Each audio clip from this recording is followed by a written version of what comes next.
I am on 4 Mile Beach in Port Douglas, and it is heaven on earth. It's a little bit noisy, you can probably hear the ocean in the background, but I just wanted to bring a message to you from this most heavenly place on earth. By now it's probably November and we're into the power of trust topic. This particular topic is quite a big one because trust is what holds everything together, holds relationships together. You know, when trust is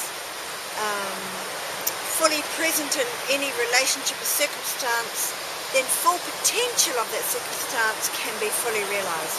But when trust is absent from it, the potential of that situation is never fully realized.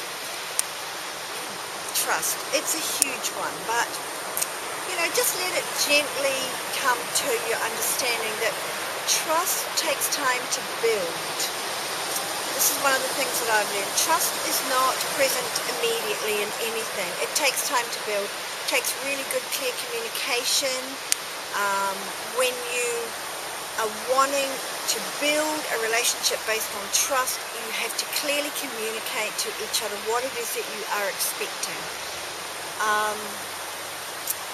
I think that's one of the bases of why relationships break and why trust is broken, is that there's so much misunderstanding. So communication is a really big one.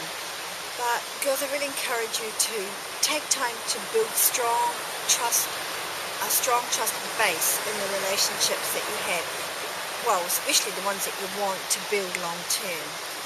But anyway, have fun doing it, you know. Let's not make everything too intense for us.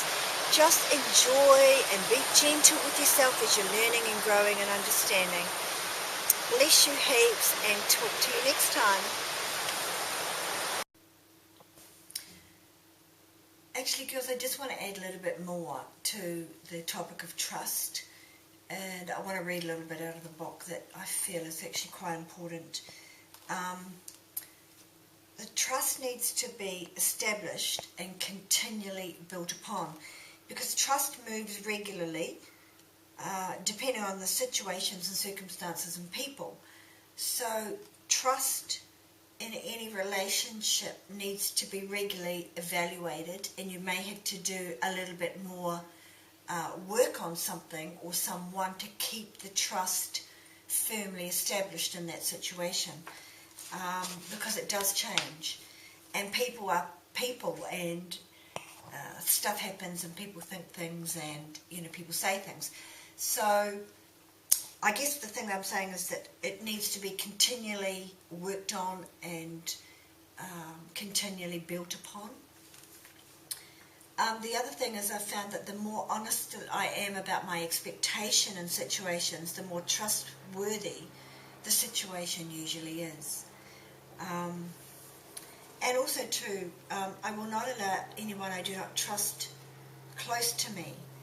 And so if there are people I do not trust in my wider circle, then I keep a watchful eye, you know, because we don't want to be just trusting everybody and anybody that comes along, because that's not wise. But you need to identify people in your life where the trust is very, very important and work on that. Also, the next step in trust is making sure that you yourself are a trustworthy person. Because if we're looking to have strong, trusting relationships with others, then we need to make sure that we ourselves are living and good examples of being trustworthy. And what does that actually mean for us? Make a list of the situations in your life where you need to be a trustworthy person, and then maybe make a list of people who you are depending on them to be trustworthy. And obviously the other relationships, you need to firmly establish a strong trust base. Anyway, remember that trust is what holds relationships together. So it's quite important. Make it a priority and you will enjoy the benefits from it. Thanks, girls. See you later.